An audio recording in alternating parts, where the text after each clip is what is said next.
Tokyo Ghoul is a story that I find to be fantastic. The manga has amazing pacing and the art is beautiful. The style of the art fits the emotions that the story is trying to convey perfectly. The material makes sense and it presents two opposing sides fairly and realistically. It's a manga I didn't get the joy of reading until recently, and I think it is a masterpiece of a story. The anime is a whole different story. While I think the anime is still good, the second season was a complete blunder and the rest of it is okay. They could have done a lot better if they had followed the original source material, but let's not get too deep into that. I want to talk about what the author, Ishida Sui, is getting his hands into now that the Tokyo Ghoul series is complete. Choujin X is the name of Ishida's new manga series, which is currently publishing on Shonen Jump. It didn't really catch my eye at first, but I still decided to read the first chapter. It was exciting and a super thrilling start to a story, but it didn't capture my interest at the time. I was already busy trying to read through Chainsaw Man and Jujutsu Kaisen, and I couldn't handle so much on my plate. After some time had passed, I watched a video by The Masked Man, another anime YouTuber who I like to watch. I find his retelling of stories entertaining and his thoughts on shows interesting. He made a video on Choujin X calling the manga special, and here I am, skipping out on the opportunity of what may be a story that might have some sort of effect on my outlook for something, or simply something badass. After catching up to the manga, I wouldn't go as far to say that this manga is special.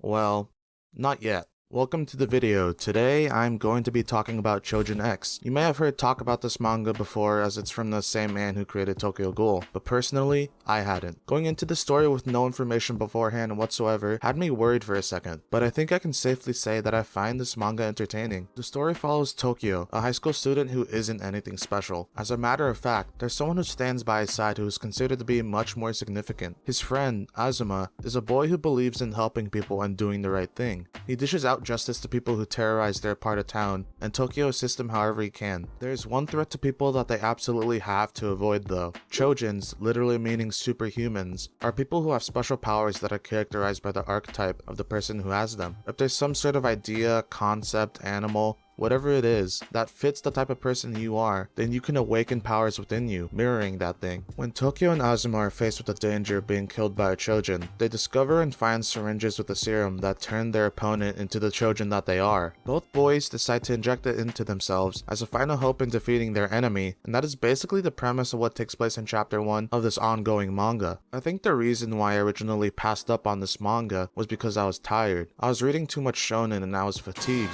After reading some other material that wasn't shonen, like a light novel, and watching some anime I've been meaning to watch, I picked it back up and I loved two things immediately about this manga. I can't say enough how good the art is that Ishida produces. The best word to describe it is stunning. There isn't much that needs to be said on those full page manga panels. The visuals speak for themselves. They pack a punch and there's a lot of detail put into drawing the characters and the fights that they find themselves in. The drawings feel very textured. Not saying that anything is wrong with something clearer, but when you want to write a story that has tenser scenarios, I feel like it needs to have complex textures that give the correct feeling for all the moving parts of a situation. When there's big explosions or rubble being thrown around, the roughness of those actions needs to be depicted. When this is done, it feels like the world is genuinely moving around, rather than just being still images on a page. Keep in mind, I'm not an art genius or anything of the sort. I'm just listing off what I would want in a perfect world. Adding on to the art, I think the character design is unique in this manga. You have Tokyo's Choujin form, which resembles that of a vulture. They changed enough of his appearance that he stands out from everyone else, but not so much that he is strange and unrecognizable. All of the characters have their own identity, both inside and outside of their Choujin form. The other thing I want to talk about is the idea of a Choujin. The concept of these supernatural beings gaining powers relating to something that the person has accustomed themselves to is interesting. It doesn't need to be an idea or concept. It can be something that your family line has been known for, as introduced later in the story. It can also be something as simple as a trait of any living thing. The characters in the story all come from different places and all obtain their powers in different times of their lives, whether they obtain them from when they were babies to when they were high schoolers like Tokyo.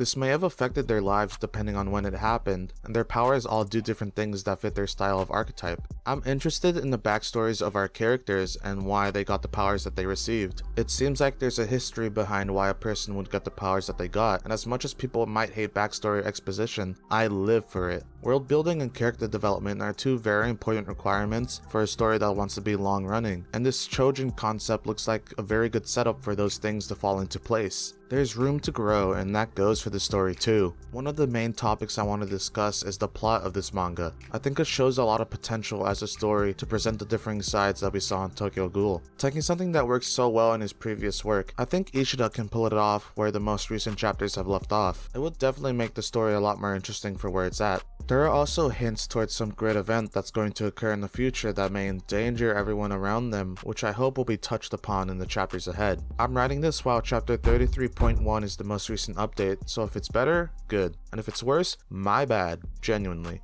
If the story starts to show both sides of the conflict with the Choujin heroes and those who are named the evil Choujins, I think the story will be as interesting as Tokyo Ghoul. I don't think Ishida will be able to do it as well as he did it in Tokyo Ghoul and with the same moral dilemmas that made it so thought-provoking, but I think it'll make for a well-shaped story. As far as I can tell, the story hasn't progressed as far as other shonen yet. Then again, it hasn't been publishing for as long as other shonen have been. Not to compare stories, but I do think Choujin X will not be as good as Tokyo Ghoul. There's something about the mindset clashing between the ghouls and humans in Tokyo Ghoul that made it so complex that it was really interesting. Putting Kaneki, the main character, in the middle of all that is what made it better. You could say he was in the middle of it, but also that he didn't belong anywhere in it at all. Choujin X won't get me as emotional as Tokyo Ghoul did. I can't see it happening, but I do think it would be badass. The fights have proven to be epic, the threat to society and the mystery behind it is intriguing that I want to keep reading. The story's got me hooked and I'm not regretting it so far. I don't know what else to say other than go read it. If you're a fan of Tokyo Ghoul, you'll be a fan of the powers in this manga. The character design is creative and looks sick. I think the story is going to a good place, and if that proves correct, then the masked man was right. This story is special and it deserves more recognition. But if it doesn't end up as good as I'm making it out to be, I will read all of One Piece and truly experience what people call peak fiction. Thank you for watching this video. Comment below if you're reading the manga and what part you like the best. Without spoilers, please. Make sure to follow my Twitter if you want more of me. Other than that, make sure to like, subscribe, and I'll see you all next time.